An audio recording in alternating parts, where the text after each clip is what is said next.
BC బిల్లుకు అయితే జై కొట్టిరులా నిన్న. బీసీ బిల్లుకు జై. వెనుకబడిన వర్గాల కోట 29 నుంచి 42%. సర్పంచ్ నుంచి మేయర్ దాకా విద్యా ఉద్యోగాల్లోనూ 2 బీసీ బిల్లులకు శాసనసభ ఆమోదం. నేడు మండలికి ఆమోదం తెలిపిన తర్వాత గవర్నరు ఆయన పరిశీలించినాక రాష్ట్రపతికి పంపిస్తారట. సంతోషం. బీసీ బిల్లుకు జై కొట్టిన వాళ్ళందరికీ మా మనతొలి వెలుగు ఛానల్ తరఫున జై.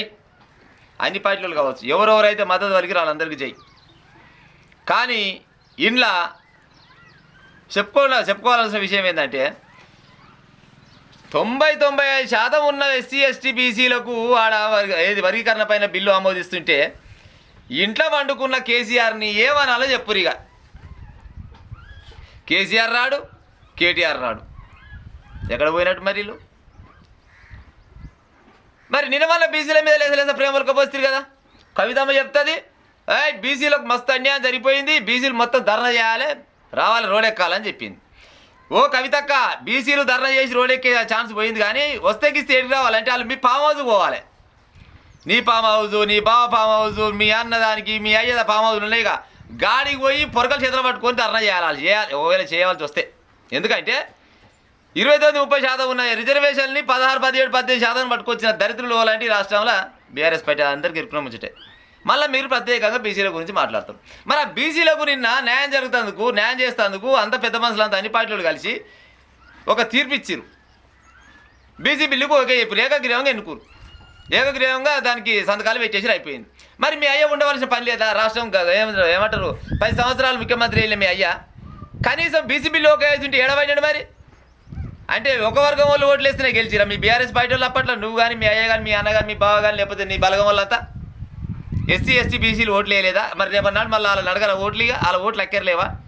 వాళ్ళకు న్యాయం చేసేందుకు మొత్తం రాష్ట్రంలో ఉన్న రాజకీయ నాయకులంతా పెద్ద పెద్ద మనుషులంతా పోయి ఒక్కడ మీటింగ్ పెట్టుకొని వాళ్ళకు న్యాయం చేద్దామని వాళ్ళు పోతే మీరు ఇంట్లో పండుకొని ఇట్లా లేని కథలు పడితే ఎట్లా పాడేసి వస్తుంది? మరి ఉండాలి కదా.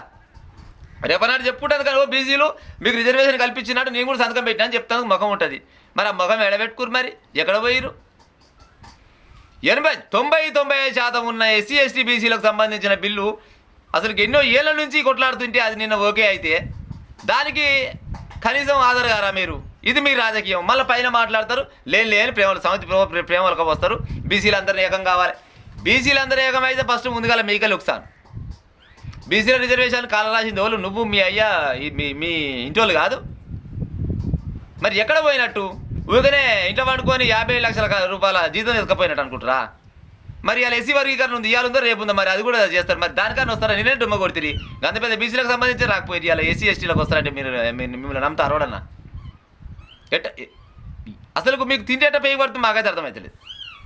ప్రజల సమస్యల పైన ఇప్పుడు బీసీ వర్గీకరణ ఎంత పెద్దది?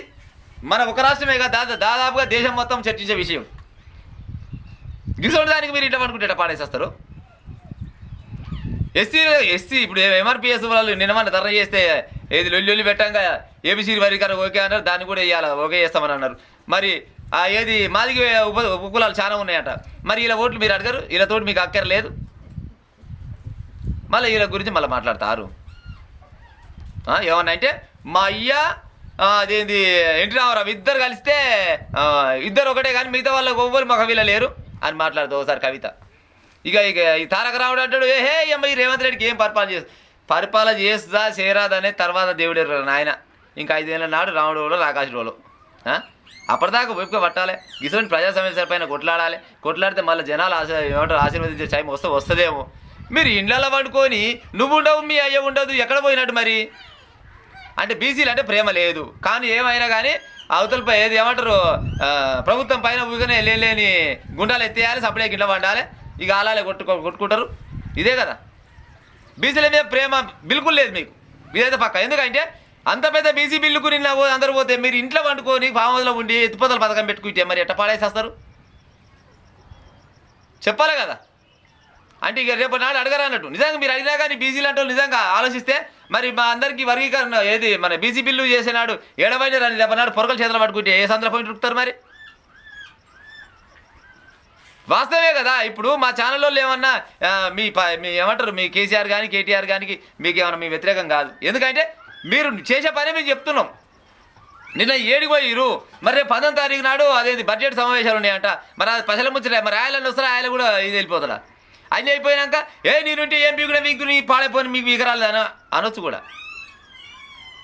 కూడా ఈ మాట నిజంగా నేను ఆయన ఉంటే మాత్రం ఇది బీసీ వర్గీకరణ పైన బిల్లు పెట్టిన బీసీలకు సంబంధించింది నేనుంటే ఇంకొక 4-5% ఎక్కనే చెప్పిద్దు అని అంటాడు కానీ ఉన్నాడు వాడు అన్నాడు చూడు ఈ అమ్మ ఫలానా ఒకటి ఉంటే తను ఇవాళ మంచమంది తిరగొడతాడట మరి ఉండే ఇప్పుడు అనుకుంటేనే వికారం తప్పిన ముచ్చట కానీ మరి చెప్పాల్సిన ముచ్చట సమయం వచ్చినట్టు చెప్పక తప్పదు మరి మీరు తీరా లెక్క ఒకటే దెబ్బతీస్తే ఎట్ట పాడవుతారు చెప్పురి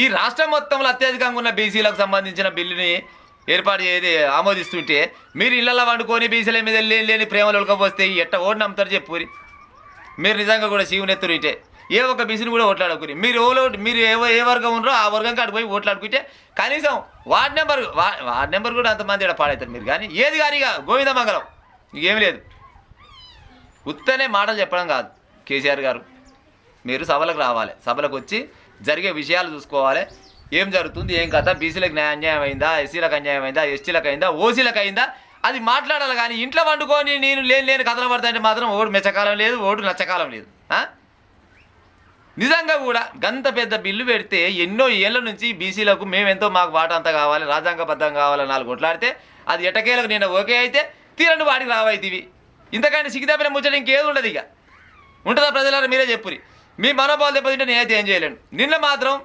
కేసీఆర్ గారు బరాబర్ బీసీ బిల్లు కాడికి పోలేదు అలా కొడుకు పోలేదు మరి ఎక్కడ పోయిరో జర మీ కామెంట్ ఒక మీరే అడగాలి కానీ ఉత్తుత కామెంట్లు పెడతారు చూసినా కొంతమంది ఏది బీఆర్ఎస్ పార్టీ వాళ్ళు లేకపోతే ఎవడన్నా గైడ్ లీడర్ గారిని ఇచ్చి నెలకి పైలు పంపిస్తే అసలు పక్కన కామెంట్ మసలు పెడతారు సరే పెడితే మీకు నచ్చితే పెట్టొచ్చు నష్టం లేదు కానీ నిజానికి గ్రహించే ఉపాయం చేయరు నిజానికి గ్రహించే ఉపాయం చేయరు మా ఛానల్ ఎవరికి ఏమీ అమ్ముడుపోదు మాకు అబద్ధాలు చెప్పాల్సిన పని కూడా మాకు లేదు ఉన్నది చెప్పే ముచ్చట మాది ఇక ఉంటా మరి